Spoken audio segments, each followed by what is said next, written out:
విదేశాల్లో చదవాలనుకుంటున్నారా? అయితే విదేశ్ కన్సల్ట్ ని సంప్రదించండి. హైడ్రా పాత్ర ఏంటంటే మేము హైడ్రా కమిషన్ కు మున్సిపల్ కమిషనర్ పోయినాం, పోలీస్ కంప్లైంట్ ఇచ్చినాం. ఎక్కడ పోయినా ఎవరు పట్టించుకోలేదు.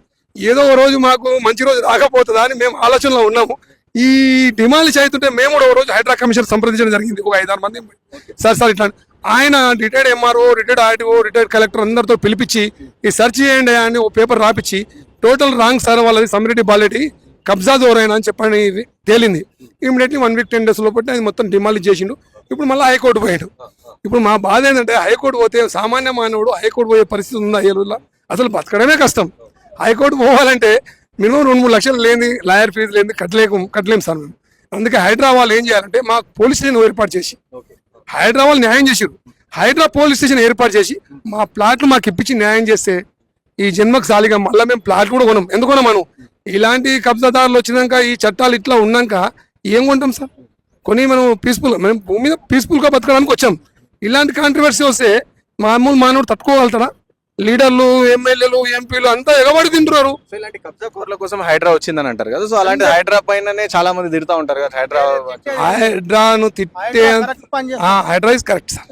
అంత తిట్టడం పబ్లిక్ లోపల అది ఒక ఏంటంటే ఏదో గతంలో లీడర్లు కబ్జాలు చేసి ఆ చెరువులు, ఆ నాలాలు, గవర్నమెంట్ భూములకి అన్ని అమ్మిన వాళ్ళు కాబట్టి, అంతేగాని అసలు హైడ్రా తప్పు చేయదు. Highly impossible. Very very tough. HYDRAA very good.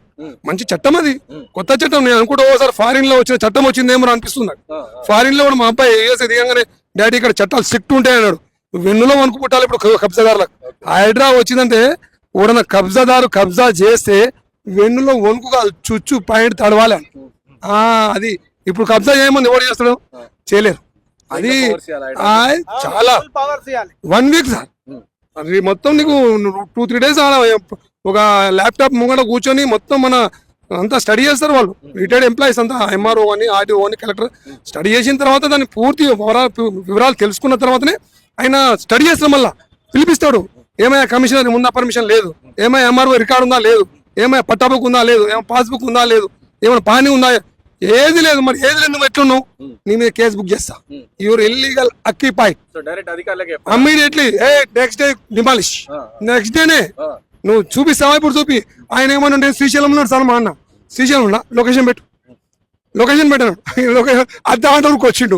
శ్రీశైలంలో ఫ్లైట్ వస్తా సార్, అదే గంట వరకు వచ్చిండు. భయంతోటే కదా.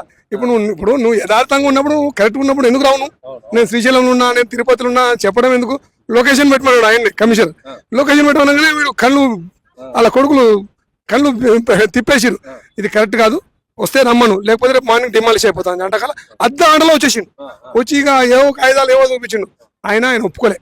టోటల్ రాంగ్ అని చెప్పి నువ్వు కబ్జా కోరు అని చెప్పి, నువ్వు కబ్జా కోరు 100%. నీ దగ్గర కాగితాలు ఉంటే ఇప్పుడే చూపి, నాకు 4 రోజులు టైం ఏంటో అంటే 12 ఏళ్ళ నుంచి టైం లేదు, 4 రోజులు ఇస్తావా? చలో 1 వీక్ ఇస్తా. వెంబడి తెల్లారి పోయి హైకోర్టు పోయి స్టే తెచ్చుకో. ఇక మరి ఈ కోర్టు పోతే ఇక దాన్ని టైం పాస్ చేస్తున్నాడు.